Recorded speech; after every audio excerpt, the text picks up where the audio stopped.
স্থির বাস হঠাৎ চলতে শুরু করলে যাত্রীরা পিছন দিকে হেলে পড়ে কেন? বা আমরা যদি বলি যে একটা গতিশীল গাড়ি যদি হঠাৎ করে ব্রেক কষে তাহলে কিন্তু যাত্রীরা সামনের দিকে ঝুঁকে পড়ে, তাই তো? কিন্তু এই প্রশ্নগুলো, বা আমি যদি আরও বলি যে আমরা যখন কিভাবে আমরা যে কুলো দিয়ে আমরা যে তুষগুলো যে আলাদা করি, ধান থেকে যে তুষগুলো আলাদা করি, সেটা কিভাবে করি, এই প্রশ্নগুলোর উত্তর জানতে হলে আমাদের কিন্তু অবশ্যই যেটা পড়তে হবে সেটা জানতে হবে, সেটা হলো নিউটনের ফার্স্ট ল। আজ আমরা যেটা দেখবো নিউটনের প্রথম গতিসূত্র, ঠিক আছে? তো আজ আর অন্য কোনো কথা না বলে আমরা সরাসরি শুরু করবো নিউটনের ফার্স্ট ল, ঠিক আছে? কি বলছে নিউটনের ফার্স্ট ল? আগে আমরা নিউটনের ফার্স্ট ল থেকে কি কি জানতে পারবো সেটা একটু বলে দিই। নিউটনের ফার্স্ট ল থেকে আমরা জানতে পারবো বলের ধারণা, নট বলের পরিমাপ। অনেকে বলের পরিমাপ বলবে, কিন্তু ওটা কিন্তু ভুল। বলের পরিমাপ আমরা নিউটনের ফার্স্ট ল থেকে জানতে পারি না। একটা দু নম্বরে যেটা জানতে পারি সেটা হলো জাড্ডের ধারণা, ঠিক আছে? তো চলো আজকে আমরা বেশি কথা শুরু করি নিউটনের ফার্স্ট ল এবং বলের ধারণা এবং জাড্ডের ধারণা, ঠিক আছে? টোটালটা আজকে কভার করবো, নিউটনের ফার্স্ট লটা আজকে শেষ করবো, ঠিক আছে? চলো।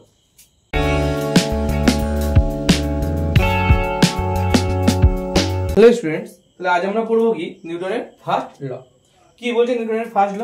বলছে বাহ্যিকভাবে যদি কোনো বস্তুকে আমরা বল প্রয়োগ না করি, বাহ্যিকভাবে যদি কোনো বস্তুকে বল প্রয়োগ না করা হয় তাহলে স্থির বস্তু চিরকাল স্থির থাকবে, আর গতিশীল বস্তু চিরকাল সরলরেখা বরাবর সমবেগে চলতে থাকবে।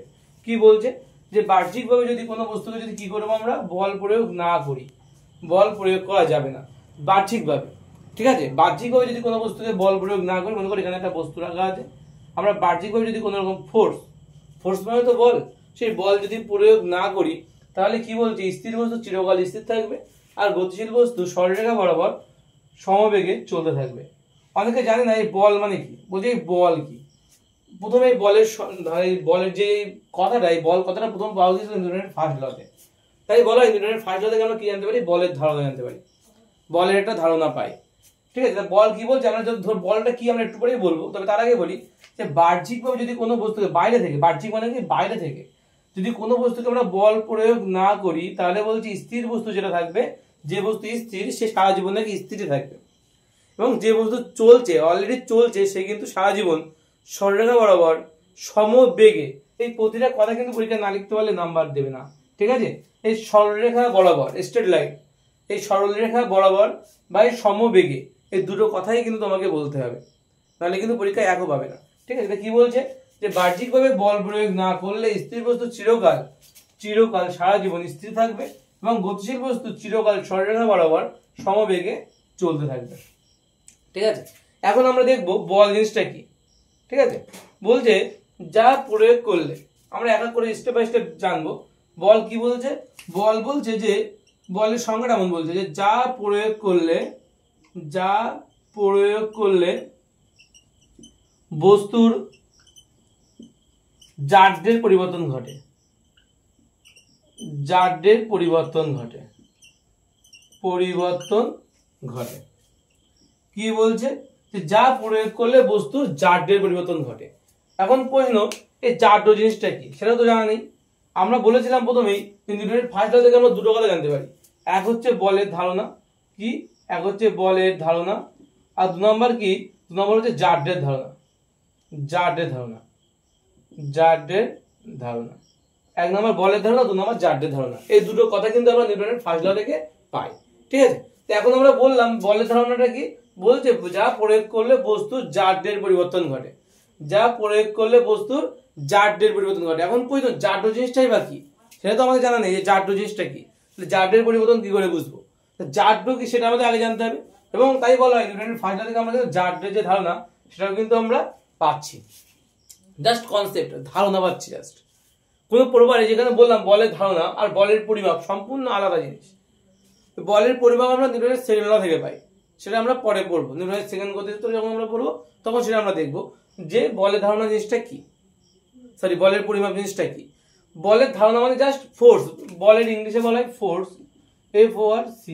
এই ফোর্স জিনিসটা কি, হোয়াট ইজ ফোর্স, সেটা কিন্তু আমরা এখান থেকে জানতে পারি। তো কি বুঝলাম বলের ধারণা থেকে? যে যা প্রয়োগ করলে, কিছুটা তো প্রয়োগ করতে হচ্ছে, তাহলে বস্তু জাড্যের পরিবর্তন ঘটছে। তার মানে কি? জাড্য মানে আমরা কি বলতে পারি যে কিছুটা হচ্ছে, কি হচ্ছে সেটা হচ্ছে যে বস্তু স্থির, তাকে যদি আমরা বল প্রয়োগ করি তাহলে কি হবে? সে চলতে শুরু করবে, তাই না? অর্থাৎ স্থির বস্তুকে গতিশীল করছে। জাড্য হলে কি হতে পারে, মানে বলে যা প্রয়োগ করলে বস্তু জাড্যের পরিবর্তন, অর্থাৎ কি স্থির বস্তুকে গতিশীল করতে পারছে। যা প্রয়োগ করলে কি হয়, স্থির বস্তু গতিশীল হয়। বা আমরা এটা বলতে পারি যে বস্তুটা অলরেডি গতিশীল তাকে আমরা থামানোর জন্য কি প্রয়োগ করবো, কিছু একটা তো প্রয়োগ করতে হয় না। যে বস্তু অলরেডি গতিশীল তাকে থামানোর জন্য তার এগেনস্টে কি প্রয়োগ করতে হয়, কিছু তো একটা প্রয়োগ করতে হয়।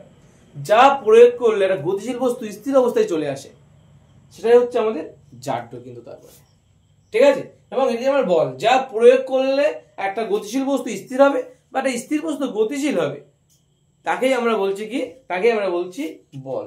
তাকে আমরা কি বলছি তাহলে, বল। বোঝা গেল বল জিনিসটা কি তাহলে, যে যা প্রয়োগ করলে একটা স্থির বস্তু সে গতিশীল হচ্ছে বা একটা গতিশীল বস্তু সে স্থির হচ্ছে, তাকে আমরা বলছি বল। এখন প্রশ্ন, জাড্য কি, জাড্য কি না বললেও হবে? হ্যাঁ, এই সংজ্ঞাটা দিলেও হবে, যেটা আমি বললাম মুখে সেটা বললেও হবে, তবে জাড্য কথাটা বললে বেটার হয়। কারণ জাড্য জিনিসটা কি, আমি যেটা বললাম সেটাই হচ্ছে জাড্য, যে কি স্থির বস্তুর গতিশীল আর গতিশীল বস্তুকে স্থির করার যে চেষ্টা, সেটাকে বলা হচ্ছে কিন্তু জাড্য। তো জাড্যের প্রপার সংজ্ঞা কি বলছে, জাড্যের সংজ্ঞা বলছে যে ধর্মের জন্য স্থির বস্তু স্থির অবস্থা এবং গতিশীল বস্তু তার গতি অবস্থা বজায় রাখার চেষ্টা করে। কি বলছে, বলছে যে ধর্মের জন্য, অর্থাৎ জাড্য কিন্তু একটা বস্তুর একটা ধর্ম কিন্তু। তাহলে কি বললাম, জাড্য কি, জাড্য বলছে বস্তুর একটা ধর্ম, যে ধর্মের জন্য স্থির বস্তুর স্থির অবস্থা, ঠিক আছে, স্থির বস্তুর কি অবস্থা, স্থির অবস্থা, যে ধর্মের জন্য কি বলছে একটু লিখি একবার, যে ধর্মের জন্য, তাহলে জাড্য কি বলছে, জাড্য বলছে যে ধর্মের জন্য স্থির বস্তুর স্থির অবস্থা, কি বলছে, যে ধর্মের জন্য কি বলছে, স্থির বস্তুর স্থির অবস্থা, স্থির বস্তুর স্থির অবস্থা এবং গতিশীল যে বস্তু তাদের গতীয় যে অবস্থা সেটা বজায় রাখার চেষ্টা করে। অর্থাৎ আমি যদি আরো ভালোভাবে বলি, তাহলে এমন যে স্থির বস্তু সে গতিশীল হতে চাইবে না, আর যে গতিশীল বস্তু সে স্থির হতে চাইবে না। ঠিক আছে, অর্থাৎ গতিশীল বস্তু তার গতি অবস্থা বজায় রাখার চেষ্টা করছে, আর স্থির বস্তু তার স্থিতি অবস্থা বজায় রাখার চেষ্টা করছে।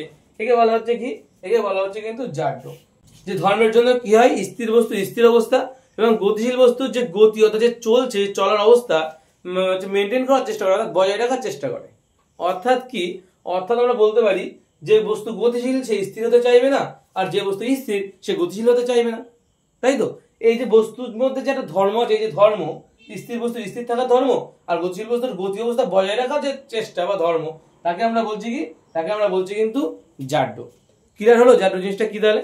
তাহলে আমরা প্রথমটা আরেকবার বলি, কি কি বললাম, যে প্রথম গতিসূত্রে বলতে বাহ্যিকভাবে বল প্রয়োগ না করলে, তাহলে বল জিনিসটা কি, বল জিনিসটা কি বললাম, যে যা প্রয়োগ করলে বস্তু জাড্যের পরিবর্তন ঘটে বা ঘটানো যায়, তাকে আমরা জাড্য বলি। অর্থাৎ স্থির বস্তুর গতিশীল অবস্থা আর স্থির অবস্থাকে বজায় না, স্থির অবস্থাকে, স্থির বস্তু কি হবে, গতিশীল হবে, আর গতিশীল বস্তু কি হবে, স্থির হওয়ার যে চেষ্টা। ঠিক আছে, তো বলছে যে বাহ্যিকভাবে বল প্রয়োগ না করলে স্থির বস্তু চিরকাল স্থির থাকবে আর গতিশীল বস্তু চিরকাল সরলরেখা বরাবর সমবেগে চলবে। বারবারই বলছি এই কথাটা, এই কথাটা কিন্তু বারবার পরীক্ষা না লিখলে কিন্তু অনেকে এই কথাটা মিস্টেক করে যায়, এই কথাটা অনেকে বলে না। ঠিক আছে, এবং না বলার জন্য নাম্বার কেটে নেওয়া হয় কিন্তু। ঠিক আছে, সমবেগ কথাটাও কিন্তু বলতে হবে। সমবেগ কেন বলছে এবং সরলরেখা কেন বলছে সেটা একটু পরেই বলবো। সমবেগ কেন বলছে এবং সরলরেখা কেন বলছে। তারপরে বল কি বললাম, বল বলছে যে যা প্রয়োগ করলে বলছে জাড্যের পরিবর্তন ঘটানো যায়, তা হচ্ছে বল। এবং তারপরে প্রশ্ন হলো জাড্য জিনিসটা কি তাহলে। জাড্য বলছে যে ধর্মের জন্য স্থির বস্তু স্থির অবস্থা এবং গতিশীল বস্তুর গতি অবস্থা বজায় রাখার চেষ্টা করে, সেই ধর্মকে বলা হচ্ছে কি, জাড্য বলা হয়। জাড্য কয় প্রকার, জাড্য কিন্তু দুই প্রকার। জাড্য কয় প্রকার, জাড্য দুই প্রকার, দুই প্রকার, জাড্য দুই প্রকার। কি কি, একটা হচ্ছে স্থিতি জাড্য, একটা হচ্ছে স্থিতি জাড্য, আর একটা কি গতি জাড্য। 2 নম্বর কি গতি জাড্য, একটা হচ্ছে স্থিতি জাড্য আর 2 নম্বর হচ্ছে গতি জাড্য। ঠিক আছে, এই হচ্ছে দুটো ভাগ জাড্যের, জাড্য দুই প্রকার, একটা স্থিতি জাড্য একটা গতি জাড্য। স্থিতি জাড্য কি বলছে, বাইরে থেকে বলছে বাইরে থেকে বল প্রয়োগ না করা হলে কোনো বস্তু স্থির বস্তু চিরকাল স্থির থাকবে, স্থির বস্তুর এই ধর্মকে বলা হচ্ছে স্থিতি জাড্য। বলছে বাইরে থেকে যদি আমরা বল প্রয়োগ না করি, আমরা একটু আগে বললাম জাড্যের সঙ্গে কি বলেছি, যে স্থির বস্তুর স্থির থাকার যে অবস্থা, ঠিক আছে, এটাকে কিন্তু জাড্য বলছে। অর্থাৎ এই যে স্থির বস্তু স্থির থাকার যে অবস্থা, একে বলা হচ্ছে স্থিতি জাড্য। ঠিক আছে, এবং বলছে গতিশীল বস্তুর গতি অবস্থা বজায় রাখার চেষ্টা, ঠিক আছে, চেষ্টা, এটাকে বলা হচ্ছে গতি জাড্য। বোঝা গেল কি বললাম, এই জাড্যের সংজ্ঞার মধ্যে দুটো লুকিয়ে আছে। একটা হচ্ছে স্থিতি জাড্য কি বলছে, যে বাইরে থেকে বল প্রয়োগ না করলে স্থির বস্তুর কি হবে, স্থির অবস্থা বজায় রাখার চেষ্টা, এবং এটাকে বলা হচ্ছে স্থিতিজাড্য। স্থির বস্তুর একটা অবস্থা এটা স্থিতিজাড্য। আর গতিজাড্য কি বলছে, যে বাইরে থেকে বল প্রয়োগ না করলে যে গতিশীল বস্তু সে কি হবে, তার গতি অবস্থা বজায় রাখার চেষ্টা করবে। এটাকে বলা হয় বিশেষ ধর্মকে, বস্তুর বিশেষ ধর্মকে বলা হচ্ছে গতিজাড্য। গতিশীল বস্তুর বিশেষ ধর্মকে বলা হচ্ছে গতিজাড্য।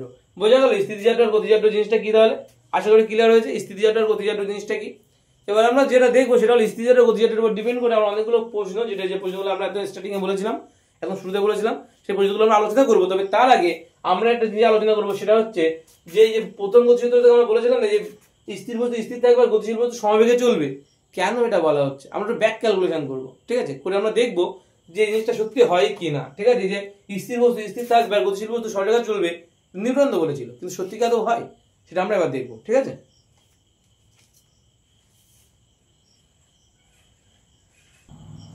আমরা কি বললাম যে আমরা ব্যাক ক্যালকুলেশন করে দেখবো যে এই সূত্রটা সত্যি সূত্রটা সঠিক কিনা, সেটা আমরা দেখবো একবার।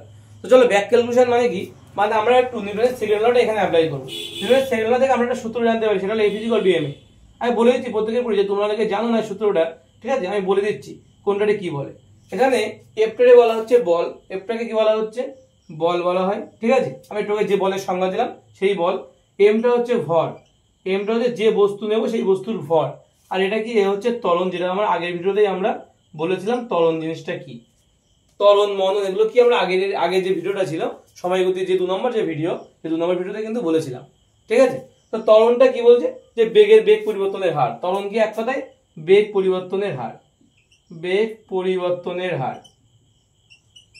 বেগ পরিবর্তনের হারকে আমরা কি বলি, আমরা ত্বরণ বলি। ঠিক আছে, আর বল কি বললাম, একটু আগে তো বললাম বল জিনিসটা কি, যা প্রয়োগ করলে বস্তুর স্থির অবস্থা থেকে গতিশীল অবস্থায় আসে বা গতিশীল অবস্থা থেকে স্থির অবস্থায় আসে, তাকে বলা হচ্ছে কি, তাকে বলা হচ্ছে বল। আর এমটা হচ্ছে বস্তুর ভর। তাহলে আমরা কি জানি, F = ma, এটা আমরা নিউটনের সেকেন্ড ল থেকে পাই। এটা আমরা অ্যাকচুয়ালি আগের সূত্র আগে থেকে ধরে নিচ্ছি যে নিউটনের সেকেন্ড ল, আমরা যখন পড়বো তখন বলবো। আমরা আগেই বলেছি ব্যাক ক্যালকুলেশন করে আমরা দেখবো এটা হয় কিনা। ঠিক আছে, তো চলো দেখা যাক কি হয়। বলেছে বাহ্যিকভাবে বল প্রয়োগ না করলে, ভালো করে বুঝতে হবে এবার। ঠিক আছে, কি বলেছে, যে বাহ্যিকভাবে বল প্রয়োগ না করলে, বল মানে কি F, বল মানে এক্ষুনি তো বললাম বল মানে কি F, তাহলে F যদি প্রয়োগ না করে তাহলে F এর মান কত হবে, তাহলে 0 হবে। F প্রয়োগ করা হয়নি তার মানে F 0। F যদি প্রয়োগ করা না হয় তাহলে F তো কত হবে, 0 হওয়া উচিত, তাই না? তাই F যদি 0 হয় তাহলে আমরা বলতে পারি m, আর এটা স্মল m, আচ্ছা ক্যাপিটাল M ইনটু a, এটা = 0, এটা বলতে পারি আমরা। F = তো এটা ছিল, তাহলে F এর মান যদি 0 হয় তাহলে এই দুটোর গুণফল, F মানে m মানে ভর আর a মানে ত্বরণ, তাহলে ভর আর ত্বরণের গুণফল 0, এটা বলতে পারি। তাহলে অ্যাকচুয়ালি কি বলে আমরা লিখি, আমি লিখলাম যে ভর গুণ ত্বরণ, এটা কত হচ্ছে, এটা হচ্ছে 0। তাহলে ভালো করে বুঝতে হবে, ভর এবং ত্বরণ যদি 0 হয়, কেন হচ্ছে 0, কারণ বাহ্যিকভাবে বল প্রয়োগ করছি না, বলেছে না, বাহ্যিকভাবে বল প্রয়োগ না করলে, তাই না? তাই বাহ্যিকভাবে যেহেতু বল প্রয়োগ করছি তাহলে F এর মান 0, বাহ্যিকভাবে বল প্রয়োগ না করলে F এর মান 0। F যদি 0 হয় তাহলে ভর ইনটু ত্বরণ, এই দুটোর গুণফল কত পাবো, 0 পাবো। এখন আমাদের এটা জানতে হবে দুখানা জিনিসের গুণফল 0 হওয়া মানে কি। তার মানে হতে পারে এটার মান 0 এবং এটার একটা মান আছে, হতে পারে এটার একটা মান আছে কিন্তু এটার মান 0, তাই না? হতে পারে ভর সমান 0 যদি m এর মান কথা বলছি, যদি এটা যদি, কিন্তু যদি এমনটা হয় m = 0, তাহলে কিন্তু m ইনটু a তার মানে কিন্তু টোটাল 0 হওয়া সম্ভব। অর্থাৎ আমি এটা বলতে চাইছি যে ভর এবং ত্বরণের গুণফল 0 মানে কি, কিভাবে এটা সম্ভব 0 হওয়াটা, মানে এই দুটোকে গুণ করলে 0 পাবো, কিভাবে সম্ভব। হতে পারে যে ভরের মানটা যদি 0 হয় তাহলে ত্বরণের সঙ্গে 0 গুণ করলে কি, যার সঙ্গে 0 গুণ করলে কেন 0 উত্তর আসবে, এটা সম্ভব হতে পারে। বা এটা হতে পারে যে এটার মান 0, এই ত্বরণের মান 0, তাহলে ভরের সঙ্গে যদি আমি 0 গুণ করি তাহলে কিন্তু 0 উত্তর সম্ভব। আর একটা হতে পারে সেটা হলো দুটোর মানই কিন্তু 0, এটা হতে পারে। কিন্তু এখন আমাদের দেখতে হবে যে এর মধ্যে কোনটা পসিবল। কি কি বললাম, একবার m = 0 হতে পারে, একবার a = 0 হতে পারে, আর একবার m = 0 হয় বা a = 0, এটা হতে পারে। এই তিনটে কন্ডিশনের মধ্যে কোনটা সম্ভব এখানে সেটা আমাদের দেখতে হবে। ঠিক আছে, এই দুটোর গুণফল 0 হতে গেলে কি কি হতে পারে, তো কি কি হতে পারে, m = 0, এটা কখনোই সম্ভব নয়। কেন সম্ভব নয়, m = 0 এই কারণে সম্ভব নয় কারণ পৃথিবীতে তুমি যে বস্তুই নাও না কেন, এখানে যে বস্তু নেওয়ার কথা বলছে না, এই যে স্থির বস্তু, এই বস্তু তুমি যে বস্তুই নাও না কেন সে বস্তু নির্দিষ্ট একটা ভর থাকবেই। তুমি ছোট ছোট অনুপরমাণু নিয়েও যদি কাজ করো তবুও কিন্তু তার একটা ভর আছে। ক্লিয়ার হলো কি বললাম? তাহলে তার যদি একটা নির্দিষ্ট ভর থাকে তাহলে m এর মান কি করে 0 হবে, m এর মান কখনোই 0 হওয়া সম্ভব নয়। বাবা, যার ভর আছে তার মান কি করে 0 হতে পারে, তার মান কখনো 0 হতে পারে না। ঠিক আছে, যার ভর আছে তার মান কখনো 0 হতে পারে না। তাহলে এটা যেমন ক্যান্সেল এবং এখানের মধ্যে m0 আছে মানে এটাও ক্যান্সেল, তাই না? তাহলে হবে কোনটা? a = 0। এটা যদি হয় অর্থাৎ ত্বরণের মান যদি 0 হয় তবে এই দুটোর গুণফল 0 হওয়া সম্ভব। ত্বরণ মানে কি? ত্বরণ মানে আমরা a দিয়ে লিখি, তাহলে a = 0। বোঝা গেল? তাহলে আমরা বলতে পারি কি a = কিন্তু 0 হবে। আর এ মানে কি? আমি বললাম বেগ পরিবর্তনের হার, যেটা আমরা আগের চ্যাপ্টারেই বলেছিলাম। কি বলেছিলাম? v2 - v1/t। v2টা কি? v2 হচ্ছে অন্তিম বেগ ছিল, v1টা কি? প্রাথমিক বেগ ছিল, আর tটা হচ্ছে সময়। তাহলে v2 - v1/t ত্বরণের মান তো এটা। আবার ত্বরণের জায়গায় যদি আমি এই মানটা বসিয়ে দিই যে v2 - v1/t এটা = 0 লিখতে পারি। কারণ ত্বরণের মান যদি 0 হয় তাহলে এই টোটাল এই মানটাও তো 0 হওয়া উচিত। তাহলে কোনাকুনি গুণ করে দাও, t এর সঙ্গে 0 গুণ করলে কত হবে? তাহলে v2 - v1 = 0 লিখতে পারি তো। v2 - v1 = 0। এখন এই -v1 যেটা সেটা যদি ওই পাশে পাঠিয়ে দিই প্লাস v1 হয়ে যাবে। তাহলে কি হবে? v2 = 0 প্লাস v1, তাহলে v2 = কি হবে? v1 হবে। অর্থাৎ যদি একটু আমরা ভেঙে চুরে দেখি তাহলে কি পাবো? v2 মানে কি ছিল? v2 মানে ছিল অন্তিম বেগ, অন্তিম বেগ। আর v1 কি ছিল? প্রাথমিক বেগ। তাহলে প্রাথমিক বেগ এবং অন্তিম বেগ দুটোই সমান হচ্ছে। তার মানে কি? তার মানে হচ্ছে আমাদের বস্তুটা সমবেগে চলছে। কেন? কারণ সমবেগ না হলে কখনো, সমবেগ মানে কি? মানে আমার এখন যদি বেগ হয় 50 কিলোমিটার/ঘন্টা, আমি এখান থেকে 3 মিনিট পরে আমি দেখলাম আমার বেগ তখনও 50 কিলোমিটার/ঘন্টা। তার মানে কি? আমার 3 মিনিট আগে যা বেগ ছিল 3 মিনিট পরেও তো আমার বেগটা একই আছে, তার মানে আমি সমবেগে চলছি। অর্থাৎ বেগ কনস্ট্যান্ট থাকবে, বেগের একটা নির্দিষ্ট মান থাকবে। তাহলে বেগের মান নির্দিষ্ট থাকবে। v2 - v1 মানে কি? অন্তিম বেগ আর প্রাথমিক বেগ দুটো মানে সমান, তার মানে বস্তু কিন্তু সমবেগে আছে। বস্তু একটা নির্দিষ্ট বেগ নিয়ে যাচ্ছে, যার অন্তিম বেগ প্রাথমিক বেগ সবই সমান। তার মানে কি? বস্তু একটা নির্দিষ্ট বেগ নিয়ে যাচ্ছে, তো বস্তু নির্দিষ্ট বেগ নিয়ে গেলে তাকে আমরা সমবেগ বলি। তাই এখানে সমবেগ কথাটা বলেছে। বোঝা গেল কি বললাম আমি? সমবেগ কথাটা কেন বললো? ক্লিয়ার হলো? এবং সরলরেখা বরাবর কেন বলছে? কারণ যে বস্তু সমবেগে চলছে তার ডিরেকশন চেঞ্জ হচ্ছে না, তাহলে সে তো সরলরেখা বরাবরই চলবে না, সে তো তার তো চলন গতিই হবে। ডিরেকশন চেঞ্জ করতে হলে তো বলের প্রয়োজন, এখানে তো বল তো অ্যাপ্লাই করছি না আমরা। অ্যাপ্লাই না করলে তো বল 0 হলে বস্তু সরলরেখা বরাবরই চলবে, কখনো বক্ররেখা বরাবর যাবে না। তুমি ভেবে দেখো, তুমি যখন একটা রাস্তা দিয়ে গাড়ি টার্নিং করো তখন কিন্তু আমাদের হাত দিয়ে বল প্রয়োগ করতে হয়। তা আমি বেগ চেঞ্জ করতে গেলে আমি সরলরেখা বরাবর না, আমি যদি বক্ররেখা বরাবর যাই তাহলে আমার রাস্তাটা মানে বেঁকা রাস্তা, এই বেঁকা রাস্তা যেতে গেলে তো আমাদের বারবার টার্নিং ঘোরাতে হবে না। তার মানে কি? তার মানে কিন্তু বস্তু অবশ্যই সরলরেখা বরাবরই যাবে, কারণ আমি বল প্রয়োগ করছি না।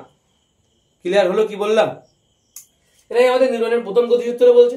এবার আমরা দেখবো এবার আমরা দেখবো যে আমি যে প্রথম যে কোশ্চেনগুলো করলাম, অনেকগুলো কোশ্চেন করেছিলাম। 1 নম্বর বলেছিলাম স্থির বস্তু হঠাৎ চলতে শুরু করলে আমরা কি হয়? যাত্রীরা পিছন দিকে হেলে পড়ে, আমরা বা যাত্রীরা যারা থাকি তারা পিছন দিকে হেলে পড়ি। কেন এটা হয়? 2 নম্বর কোশ্চেন করেছিলাম কি, যে একটা চলন্ত গাড়ি, চলন্ত বাস হঠাৎ করে যদি ব্রেক করে, হঠাৎ করে সামনে কোনো কিছু পড়লো, হঠাৎ করে ব্রেক করছিল, তো ব্রেক করলে কি আমরা সামনের দিকে ঝুঁকে পড়ি, সামনের দিকে আমরা কি হয়? ঝুঁকে পড়ি, অনেকে ধাক্কা খাই, সামনে যেগুলো থাকে ধাক্কা খাই। কেন এটা হয়? ঠিক আছে। আর 3 নম্বর কোশ্চেন করেছিলাম যে কুলো দিয়ে যখন আমরা তুষ, ধানের থেকে যদি তুষ আলাদা করি, এটা কিভাবে সম্ভব? যে তুষগুলো আলাদা হয়ে যাচ্ছে আর ধানগুলো থেকে যাচ্ছে, এটা কিভাবে সম্ভব? ঠিক আছে। তো আমরা এই 3টে কোশ্চেন করেছিলাম এবং আরো অনেক কোশ্চেন করা যায়। যেমন আমরা যে স্কুলে যে ডাস্টার, আমাদের স্যাররা যখন বলে ডাস্টার বাইরে গিয়ে ঝেড়ে আন, তখন আমরা ডাস্টার বাইরে গিয়ে বাড়ি মারি এবং ঝাড়ি। ডাস্টার দিয়ে যখন বাড়ি মারি এবং ডাস্টারটা পরিষ্কার হয়ে যায়, ধুলো বলতে যে সাদা সাদা গুঁড়োগুলো থাকে সেগুলো কিন্তু তলায় পড়ে যায়। কেন এটা হয়? ঠিক আছে। ডাস্টার দিয়ে ঘা মারলে কেন ধুলোগুলো আলাদা হয়ে যায়? বা আর একটা উদাহরণ আছে, আমাদের যখন কোনো কোট পরি তখন কিন্তু গায়ে যদি কোথাও ধুলো টুলো কিছু লাগে তাহলে আমরা হালকা করে এইভাবে বাড়ি মারি এবং ধুলোগুলো পরিষ্কার হয়ে যায়। কেন এটা হয়? এই সমস্ত প্রশ্নের উত্তর কিন্তু গতিজাড্য এবং স্থিতিজাড্যের মধ্যে লুকিয়ে আছে। কিসের মধ্যে? গতিজাড্য এবং স্থিতিজাড্যের মধ্যে। তো কি বলছে গতিজাড্য আর কি বলছে স্থিতিজাড্য সেটা আমরা আগেই বলেছি। এবার আমরা দেখবো এই ঘটনাগুলোর ব্যাখ্যা কি। সবগুলো বলবো না, আমি দুটো বলবো, তোমরা দুটো কমেন্টে জানাবে কি হয়। ঠিক আছে, তো চলো বলে দিই কি উত্তর হবে ওটার। তাহলে প্রথম কোশ্চেন কি বলছে? স্থির বাস হঠাৎ চলতে শুরু করলে যাত্রীরা পিছন দিকে হেলে পড়ে কেন? তো কি হয় অ্যাকচুয়ালি, যে স্থির বাস যদি হঠাৎ চলতে শুরু করে তখন কি হয়? বলছে যাত্রীরা সামনের দিকে কি হয়, যখন বাসটা যখন অ্যাকচুয়ালি স্থির বাস, যখন বাসটা যখন স্থির থাকে, স্থির বাস যখন স্থির থাকে তখন কিন্তু যাত্রীরা সবাই স্থির অবস্থা থাকে, তখন যাত্রীরা সবাই কি থাকে? স্থির অবস্থা থাকে। ঠিক আছে। এখন এই যে স্থির বাস হঠাৎ যদি চলতে শুরু করে তখন বলছে কি যাত্রীদের কিন্তু মেঝের সঙ্গে কি যাত্রীদের পা কিন্তু কি হয়, মেঝের সাথে যাত্রীদের পা কিন্তু সংস্পর্শে থাকে, ফলে পা কিন্তু চলতে শুরু করে। কিন্তু এই হিউম্যান বডির যে উপরের পার্টটা, হিউম্যান বডি বা মানব শরীরের যে উপরের বা কোমরের উপরের পার্টটা যেটা বসে আছে সিটের উপরে, যে অংশটুকু, সে অংশটুকু কি হয়, সে অংশটুকু কিন্তু তখন পর্যন্ত স্থির থাকতে চায়। ঠিক আছে, সে অংশটুকু তখন পর্যন্ত কি হয়, স্থির থাকতে চায়। তাই কি হয়, তাই বলি থেমে থাকা বাসে যাত্রীরাও কিন্তু থেমে থাকা বাসে বা স্থির বাসে যাত্রীরাও কিন্তু স্থির অবস্থায় থাকে। তারপরে কি হয়, বাস হঠাৎ যদি চলতে শুরু করে তাহলে বলছে বাসের সাথে যাত্রীদের পায়ের বা শরীরের নিম্ন অংশ বললেও হবে, শরীরের নিম্ন অংশ যেটা বাসের মেঝের সঙ্গে টাচ করে থাকে, সেই নিম্ন অংশটা কি হয়, হঠাৎ করে চলতে শুরু করে। কিন্তু তখনও পর্যন্ত শরীরের উপরের অংশ বা কোমরের উপরের অংশ, কোমর উপরের অংশ তখনও পর্যন্ত কিন্তু স্থির থাকার চেষ্টা করে। কারণ আগে কি ছিল, স্থির ছিল, তো স্থির থাকার চেষ্টা করে। তো ওই জন্য কি হয়, ওই জন্য তারা পিছন দিকে হেলে পড়ে। ঠিক আছে, ঠিক এই কারণেই ফলে কি হয়, স্থিতিজাতের জন্য শরীরের উপরে অংশ কি থাকবে, যারা স্থির ছিল এতক্ষণ তারা কিন্তু আরো স্থির থাকতে চাইবে। তাহলে স্থিতিজাতের জন্য কি হচ্ছে, শরীরের উপরের অংশটা কি হচ্ছে, আরো স্থির থাকতে চাইছে। এই জন্য যাত্রীরা তাড়াতাড়ি করে সঙ্গে সঙ্গে কি হয়, পিছন দিকে কিছুটা হেলে পড়ে। যাত্রী তখন সঙ্গে সঙ্গে কি হয়, যাত্রীরা পিছন দিকে কিছুটা হেলে পড়ে। ঠিক একই কারণে বলছে গতিশীল বা হঠাৎ ব্রেক করলে যাত্রীরা সামনের দিকে ঝুঁকে পড়ে কেন। তাহলে কি হয়, এক্ষেত্রে যখন গতিশীল বাস, যখন বাসটা যখন চলছে গতিশীল, তখন কি হচ্ছে, তখন কি হয়, বাসটা যখন চলতে শুরু করে বা অলরেডি চলছে, বাসটা অলরেডি গতিশীল, তখন হঠাৎ করে যদি ব্রেক মারে তাহলে কি হয়, যখনই ব্রেক মারছে অর্থাৎ গতিশীল বাস হঠাৎ করে থামছে। আর হঠাৎ করে থামলে কি হয়, শরীরের নিম্ন অংশ বা আমাদের পা যেটা, সেটা কিন্তু আমাদের বাসের মেঝের সংস্পর্শে থাকে, তাহলে পা তো থেমে যায়, কিন্তু শরীরের উপরের অংশ তখন পর্যন্ত কিন্তু থামতে পারে, তখন পর্যন্ত মনে করে সে চলছে, তখন পর্যন্ত শরীরের উপরের অংশ কি ভাবছে, যেন আমি চলছি। এবং এই জন্য কি হয়, সামনের দিকে আরো ঝুঁকে পড়ে কিছুটা। ঠিক আছে, এটা গতিজাড্যের জন্য এটা হয়। তাহলে এটা কিসের জন্য হয়, এটা হয় গতি, অনেক শর্টেও এটা আছে, এটা হবে গতিজাড্য, গতিজাড্যের জন্য এটা হয়। এক কথা এটা হচ্ছে স্থিতিজাড্যের জন্য এটা হয়, স্থিতিজাড্যের জন্য এটা হয়। বোঝা গেল, স্থিতিজাড্যের জন্য এটা হয়, এটা গতিজাড্যের জন্য হয়। ক্লিয়ার হলো? ঠিক একই কারণে যখন আমরা দেয়ালে ডাস্টার ঝাড়ি তখন একই কারণে হয়, বা আমরা যখন সাইকেলে প্যাডেল করতে হতে যখন থামিয়ে দিই তাহলে কিন্তু সাইকেলে তারপরেও কিছুটা দূরত্ব যায়। ঠিক একই কারণেই হয় এটা। বোঝা গেল? বা অনেক সময় যখন 100 মিটার দৌড়ে আমরা কমপ্লিট করে আসি বা 1600 মিটার দৌড় কমপ্লিট করে, তখন কিন্তু আমরা যেখানে থামার কথা সেখানে না থেমে আমরা আরো কিছুটা সামনে এগিয়ে যাই একই কারণের জন্য। বা একই কারণের জন্য যখন লং জাম্প হয় তখন কিন্তু আমরা কিছুটা দৌড়ে আসতে হয়, নাহলে কোনো লং জাম্প আমরা লাভ দিতে পারি না বেশি। ঠিক এই কারণেই হয়। সব স্থিতিজাত আর গতিজাতের খেলা। ঠিক আছে, তোমরা বাড়িতে ভাববে এবং যে উত্তরগুলো হবে সেগুলো কিন্তু কোনটা কিসের জন্য হয় আর অবশ্যই কমেন্ট করে জানাবে। ঠিক আছে, তাহলে আমরা দেখে দেবো কোনটা কিসের জন্য হয়। ঠিক আছে, যার যেটা হবে না সেটা আমরা আলাদা করে বলে দেবো। ঠিক আছে, সেটা কমেন্ট অবশ্যই জানাবে। এবং আমাদের যে হোয়াটসঅ্যাপ চ্যানেল আছে ফিজিক্স লাভার, দা ফিজিক্স লাভার, সেটা আমি পাশে এরকম জায়গায় আমি কিন্তু লিঙ্ক আছে, একটা কিউআর কোড দিয়ে দেবো, বা আমার ডেসক্রিপশনে কিন্তু আমি একটা লিঙ্ক দিয়ে রাখবো। ওখানে ক্লিক করলে সরাসরি কিন্তু আমাদের হোয়াটসঅ্যাপ যে চ্যানেল, সেই চ্যানেলে কিন্তু জয়েন হতে পারবে। বোঝা গেল? তো আমাদের চ্যানেলের নাম কি, দা ফিজিক্স লাভার। জয়েন হয়ে যাবে বিভিন্ন নোটপত্র পাওয়ার জন্য। ঠিক আছে, দা ফিজিক্স লাভার জয়েন হয়ে যাবে বিভিন্ন নোটপত্র পাওয়ার জন্য, এখানে জয়েন হয়ে থাকবে। ঠিক আছে, লিঙ্ক কোথায় পাবে, আমাদের ডেসক্রিপশনে। ঠিক আছে, তো আজ এই পর্যন্ত থাক। আমরা নেক্সট দিন আমরা নিউটনের সেকেন্ড ল নিয়ে আলোচনা করবো, এবং সেই প্রাসঙ্গিক যা যা অঙ্ক আছে, বেসিক্যালি সেকেন্ড ল থেকে অঙ্ক আসে, সেই অঙ্কগুলো আমরা নেক্সট দিন আলোচনা করবো। সেকেন্ড ল বোঝাবো, অঙ্কগুলো আলোচনা করবো, ইন ডিটেলস বলবো সেকেন্ড ল। ঠিক আছে, একটা ভিডিওতে সেকেন্ড ল পুরো কমপ্লিট হয়ে যাবে। ঠিক একই রকমভাবে ফার্স্ট ল যেমন কমপ্লিট হয়ে গেল, ঠিক সেইভাবে। ঠিক আছে, তো আজ এই পর্যন্ত থাক, নেক্সট দিন আমরা সেকেন্ড ল বোঝাবো।